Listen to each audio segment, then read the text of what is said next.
So, Mr. President, sila ay takot sa kanilang ginagawa mismo. Hindi po yan gagawa ng Senado na mag-impluensya ng resource person. Never pa nangyari yan na mayroong pumunta doon sa baba, tinakot yung nakakulong contempt, cited in contempt na resource person. Gawain nila yan sa House of Representatives.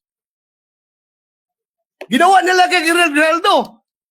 Kaya huwag tayong basta-basta bumigay sa kanila dahil we should be independent from them, Mr. President. Hindi natin sila dapat sundin kung anong kagustuhan nila.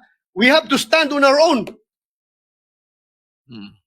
Ang Blue Ribbon Committee po ang nag-approve ng legal and physical custody nung ma-cite in contempt si Bryce Hernandez.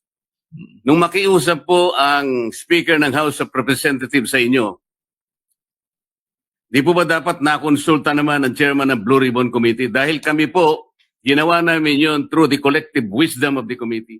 Hindi po namin gawa-gawa yon. Kaya lang namin siya sinite in contempt sapagkat halos ipamukha na namin sa kanya ang mga datos. Ibinigay ko na sa kanya ang lahat ng ipinanalo at ipinatalo niya sa kasino.